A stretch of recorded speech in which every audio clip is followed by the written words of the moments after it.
अगर आपकी नींद की गुणवत्ता ठीक नहीं है तो आपके जीवन की गुणवत्ता ठीक हो ही नहीं सकती।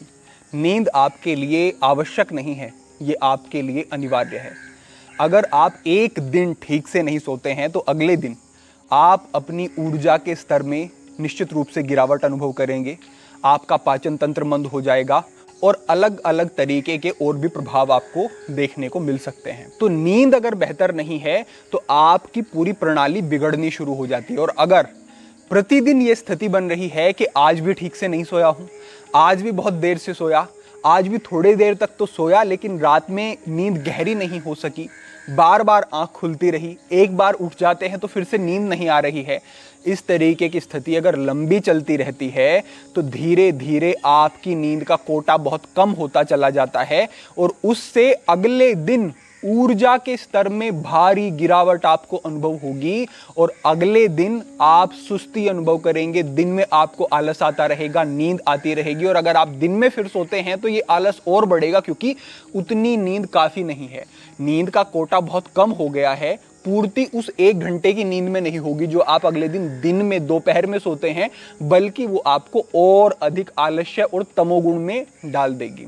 तो आवश्यक क्या है कि आपको रात को सोना है और ऐसा सोना है कि अगर आप उस क्वालिटी नींद को ले लेते हैं तो भले ही आप बहुत लंबा नहीं सो रहे हैं, थोड़ा सो करके भी अधिक ऊर्जा का अनुभव किया जा सकता है और अपने आप को बेहतर स्थिति में रखा जा सकता है। ये भी आप समझ लें कि जब आप सोते हैं तभी आपका मस्तिष्क इंफॉर्मेशंस को प्रोसेस करता है और जो चीजें आपको लंबे समय तक याद रखने की जरूरत है उसे लॉन्ग टर्म मेमोरी में ले जाता है। साथ ही जब आप सोते हैं तभी आपका ब्रेन डिटॉक्स होता है। CSF सेरिब्रोस्पाइनल फ्लूइड आपके मस्तिष्क में सर्कुलेट होता है और टिश्यूज के अंदर जो टॉक्सिन्स होते हैं उनको रिमूव करने का काम करता है। जब आप सोते हैं तो कोर्टिसोल हार्मोन का सिक्रेशन कम होता है और अगर आप नहीं सो रहे हैं ठीक से तो ये कोर्टिसोल हार्मोन बढ़ जाता है। अगर कोर्टिसोल हार्मोन बढ़ेगा तो ये आपके डाइजेशन को इफेक्ट करेगा, आपका पाचन तंत्र मंद हो जाएगा। आपने ये अनुभव भी किया होगा कि अगर आप 1-2 दिन तक ठीक से नहीं सोते हैं तो भूख कम लगनी शुरू हो जाती है, खाना ठीक से हजम नहीं होता है। इस तरीके के प्रभाव भी देखने को मिलते हैं। जब आप ठीक से सोते हैं तभी आपके इम्यून सेल्स जो होते हैं, जो इम्यूनिटी आपकी बेहतर बनती है, उनका प्रोडक्शन बढ़ता है और अगर आप ठीक से नहीं सो रहे हैं तो ये इम्यून सेल बन भी नहीं पाते हैं और नरिश भी नहीं हो पाते हैं, जिससे कि आपकी इम्यूनिटी भी वीक होती चली जाती है। तो इस तरीके के अनेकों अनेक प्रभाव हैं जो आपके शरीर पर पड़ते हैं अगर आपकी नींद बेहतर नहीं होती है। तो यहां पे सबसे पहले हम शुरुआत करते हैं अपने शारीरिक अभ्यासों से, किस तरीके से आपको करना है। तो सबसे पहली बात आती है कि जो शरीर में जकड़न आ गई, एक टेंशन आ गई, एक तनाव आ गया, उस तनाव को रिलीज करना जरूरी है। क्योंकि कई बार आपका मस्तिष्क तो कहता है कि भाई नींद की आवश्यकता है, लेकिन आपके पैरों में बेचैनी, आपके कमर के क्षेत्र में बेचैनी, एक असहजता बनी रहती है। वो कैसे जाएगी?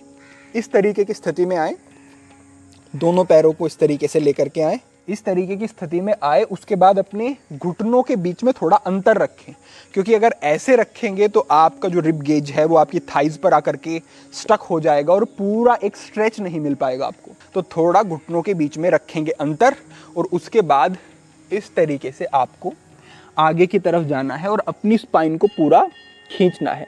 कोशिश करनी है खींचते खींचते इतना लाएं कि आपकी छाती आपकी मैट से स्पर्श हो जाए। शुरुआत में नहीं होती है, कोई बात नहीं, लेकिन कोशिश करें कि पूरा खिंचाव आए, पूरा जितना आप खींच सकते हैं खींचें। इस स्थिति में आकर के गहरे सांस लेते रहेंगे और यहाँ पर लगभग 1 मिनट तक का अभ्यास, बढ़ाते हुए 2 मिनट 3 मिनट तक भी ले जा सकते हैं, लेकिन शुरुआत में 1 मिनट तक का अभ्यास और धीमी हल्की और गहरी सांस चलती रहनी चाहिए। तो ये अभ्यास होगा। ये अभ्यास यहीं पर करने के तुरंत बाद इस तरीके की स्थिति में आएंगे। एक हाथ को आगे रखा, थोड़ा खींचा और दूसरे हाथ को इसके नीचे से लेकर के आएंगे और इस तरीके से। अब ये जो हाथ है इसको जितना आगे की तरफ ले जाएंगे उतना ही स्पाइन को एक रोटेशन मिलेगा और उतना ही जो स्ट्रेस है वो रिलीज होगी, आपकी जो स्टिफनेस है वो कम होगी और आप हल्का और सहज अनुभव करेंगे। इस तरीके की स्थिति में आएंगे और यहाँ पर रुकेंगे, कुछ समय रुके, गहरे सांस चलते रहें और हाथ को बदल करके भी सेम यही अभ्यास आपको इस तरीके से दोहराना है। थोड़ी देर यहाँ रुके, फिर आप वापस आ जाते हैं। इसके बाद जो आपको यहाँ पर अभ्यास करना है, यहीं पे रुकें और ये सांस को पूरा बाहर छोड़ेंगे और आपको अपने पेट को अंदर की तरफ खींचना है और स्पाइन का एक कर्व बनेगा इस तरीके से ऊपर की तरफ। फिर सांस को भरना है पूरा, तेज नहीं करेंगे, धीमा अभ्यास रहेगा और जितना हो सके कमर के बीच से नीचे की तरफ दबाव, इस तरीके से। सांस पूरा भरा, सांस छोड़ा। ध्यान रखें इस अभ्यास को इससे ज्यादा तेजी से ना करें, जैसे हम कर रहे हैं उतना ही।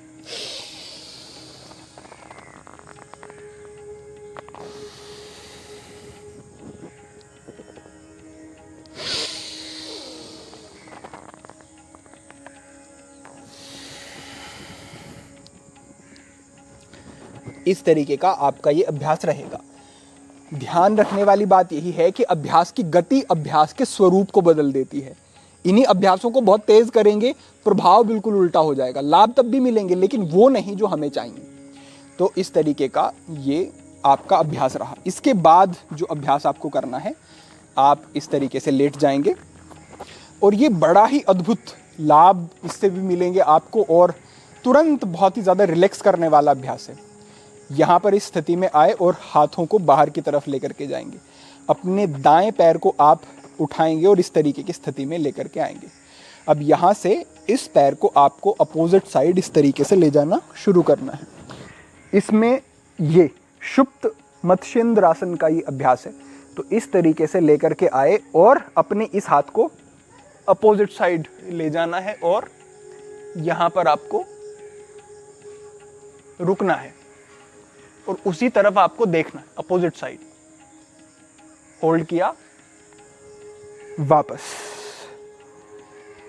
यहीं से दूसरा पैर आपने मोड़ा, इसको लेकर के गए और इसी तरीके से अपोजिट साइड आपने देखा।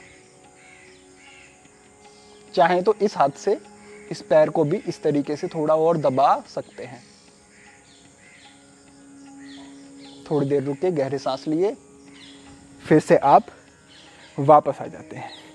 इतना करने के बाद आप थोड़ी देर तक इस तरीके से यहाँ पर रुकें और इतने ही अभ्यास आपको ये करने हैं, ये पर्याप्त होंगे। अब हम आगे बढ़ते हैं और अपने विशेष ब्रीथिंग टेक्निक्स जो हमारी हैं, जो प्राणायाम के अभ्यास हैं, वो हम समझते हैं।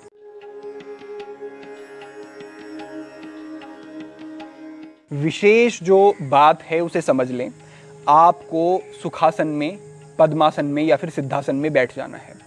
अगर आप बेड पे बैठ करके अभ्यास कर रहे हैं और जो गद्दा है आपका वो बहुत ही ज़्यादा दबने वाला है, जिससे कि आपके नितंब जो हैं वो ज़्यादा नीचे की तरफ जा रहे हैं, तो पिलो एक अपने नितंब के नीचे आप रख लेंगे, जिससे कि आप थोड़ा ऊपर उठ जाएं, तो वो आपके लिए ठीक होगा।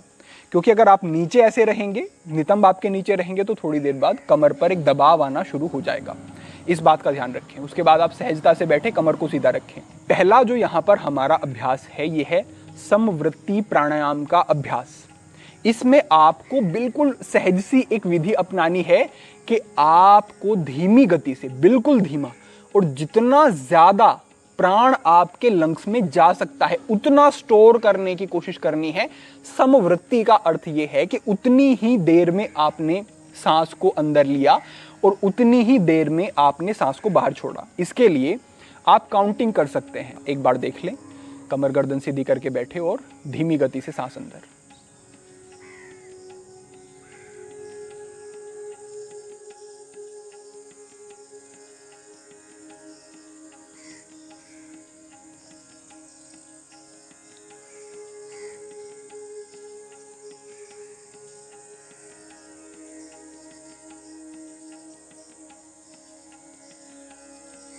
ऐसा अभ्यास रहेगा।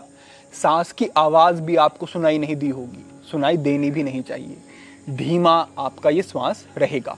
जब आप सांस को अंदर लेंगे तो आपकी छाती भी फैलेगी और आपका पेट भी कुछ बाहर आएगा।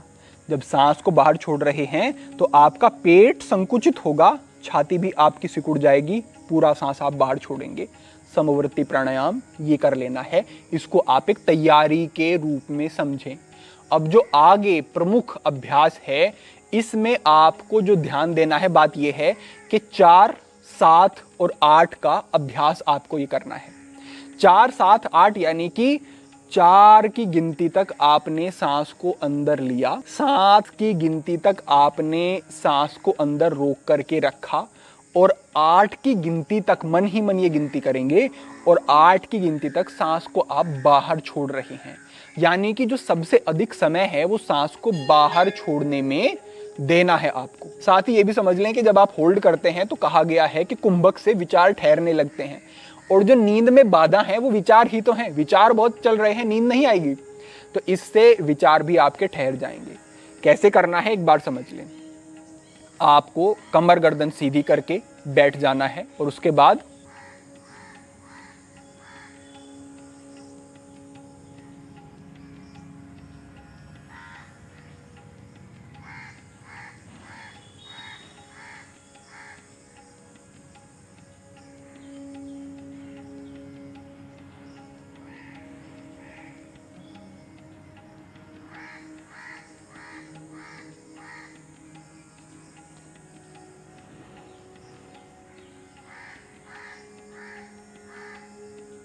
तो इस तरीके से ये एक बार हुआ। इसी तरीके से आपको ये करना है और इसको आपको 15 बार कर लेना है, बढ़ाते हुए 30 बार आप इसको लेकर के जाएं। 30 बार करते हैं तो अच्छे लाभ मिलने शुरू हो जाएंगे। बाकी ऐसी बाधा कुछ नहीं है, इसको आप चाहें तो और अधिक भी बढ़ा सकते हैं।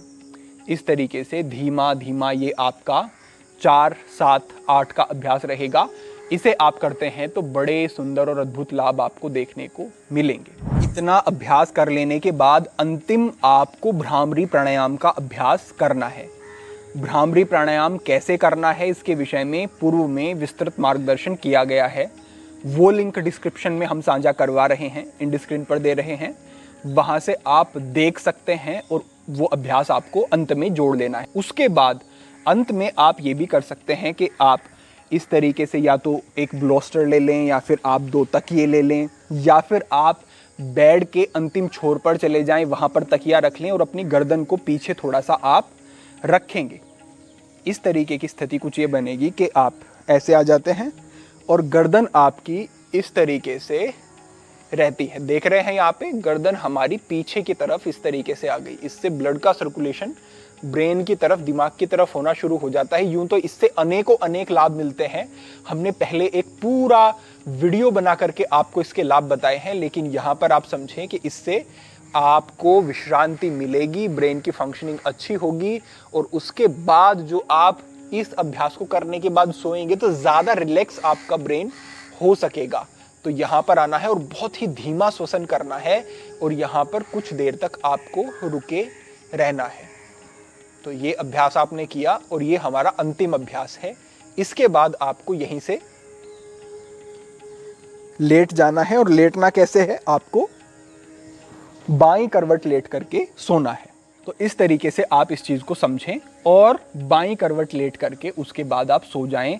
आप देखेंगे कि कितने अद्भुत लाभ और बदलाव आपको आपकी नींद में देखने को मिलने वाले हैं। आपकी नींद बेहतर होगी और आप अगले दिन जिस ऊर्जा का अनुभव करेंगे वो एक अलग स्तर पर होगा। तो हमने इस मार्गदर्शन के माध्यम से आपको सभी महत्वपूर्ण तथ्यों और चीज़ों को समझाने का प्रयास किया।